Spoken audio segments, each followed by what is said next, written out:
What is up, everybody? Welcome back to BMW E90 HQ. And the reason I haven't uploaded a video in a long time, again, is because the car has been broken. So I feel like I've been saying that a lot at the beginning of my videos. So hopefully I won't be saying that too much more, because I'm really starting to question my sanity in putting up with this thing, honestly. I mean, it's a great car, but when it drives. But when it's got, it's leaking oil all over the place, or it's not running right, it's just a pain. But anyway, I'm giving it another go. I feel like I fixed, so much stuff that can break, and I just can't imagine much more going wrong. Hopefully I'm right about that. I mean, this thing had a lot of stuff done to it before I bought it. I've done a lot of stuff to it since I bought it. I mean, the oil filter housing, valve cover, oil pan, I've been on top of my oil changes. I redid all the vacuum lines. I can't even remember what all I've done anymore. It's been a lot, but I'll have to do a video where I go through everything and tally it all up again, because I'm pretty sure the total has more than doubled since the last time I did that. And I had a pretty big total before. So yeah, without further ado, let's talk about what was wrong with my car. So if you have a BMW M54, you are going to experience this problem unless you already have, or somebody else who owned the car before you may have dealt with it. So I had to replace all 6 of my fuel injectors. So these cars are notorious for having fuel problems, anywhere from the high pressure fuel pump, the low pressure fuel pump, to the injectors. So there have been 13 iterations of these injectors. They've gone up to index 13, and then they came back down to 12, and they're 2 revisions to 12. So I mean, if you really want to total that up, I guess that's really like 15 revisions to them. So why are these injectors so bad? Why do they have so many problems? And why did it take them 15 tries to get it right? And have they even gotten it right is the next question. So why they have problems. So this is BMW's first direct injected inline 6-cylinder. Direct injection differs from traditional port injection or manifold injection, where they spray the fuel into the intake ports and then it gets sucked into the engine that way. This is blasting fuel at very high pressures directly into the cylinder, as the name direct injection implies. This can get up to upwards of 3,000 PSI on this car. I think the highest I've ever seen it register is somewhere around 3,600, 3,700. That's a lot of pressure compared to a port injected car where it's 50 to 80 PSI or something like that. It's a huge difference, as you can tell. So the reason they did that mostly was for emissions purposes, and I mean, you get a little more power out of it, so that's always something that as BMW owners we're after, is more and more power, especially aftermarket, second-hand owners who like to tune them. And when you turn up the boost, you turn up the fuel pressure, you tune the car, you put more stress on these components.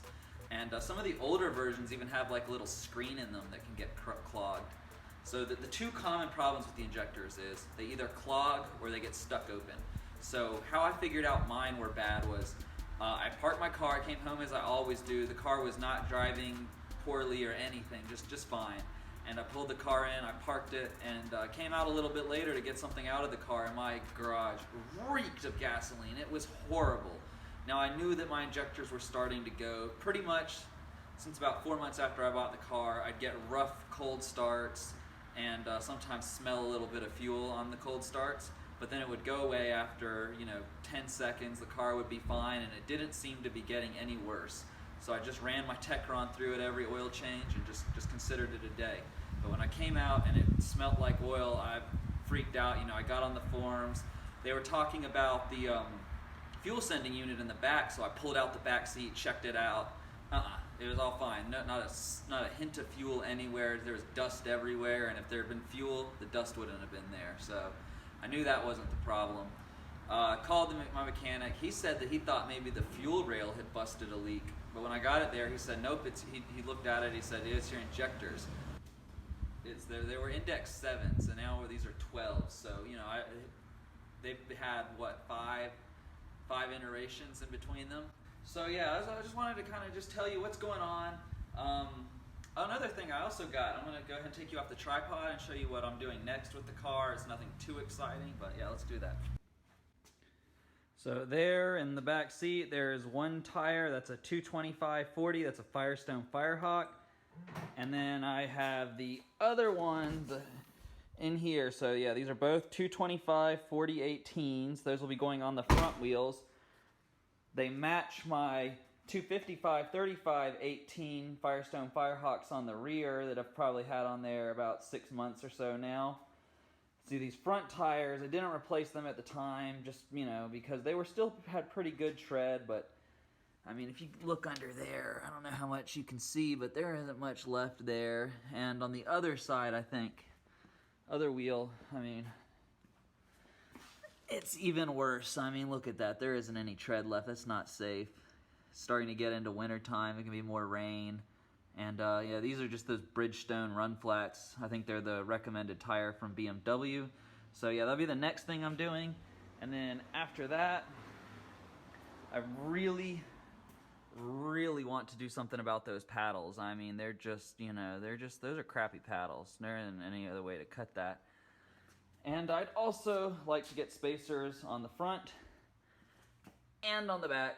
I think that, you know, just 10 millimeters all the way around, both, you know, all four wheels, in addition to what it's got, would look fabulous on this thing. I mean, just imagine that with a little more squat, you know, a little wider. I think that would look great. So the craziest thing about this whole little episode with fixing the car is, you know, my mechanic, he gave me a quote of $2,000 flat. That's what he charged me, $2,000.01. That's exactly the price. And so I was like, you know, that's a lot of money. You know, I think I might just DIY this, you know. So I called the dealership because I was like, I need the parts immediately. And they wanted over nearly $2,400 just for the parts, not even to do it. You know, I was like, I can do it myself. I watched a DIY, it didn't look hard. And I could have bought them on FCP Euro for significantly less, but then I would have had to wait for them to come and arrive, and I wouldn't have saved that much money. So I was like, I'll save the $400 by not paying the dealer. I'll have him do it, and I'll have my car back tomorrow. So that was why I had him do it. I mean, it's pretty easy. The injectors, they're right here on the top of the valve cover. You know, you just pop them out. I mean, there's like it's a little bit of effort I saw in the video. There's a special tool for it, but you don't really need it. And you just take them out, you put the new ones in, you code the car using your BMW Pro Tool app, or you can use NCS Expert or whatever, and you're good to go. And but the money it didn't make sense for me to do it because I needed it done fast, and I didn't want to pay more to do it myself. That just makes no sense. That's backwards. So anyway, guys, yeah, I just wanted to share this. If you have an N54, this problem will happen to your car unless it already has happened. So thank you for watching, and I will see you in the next one.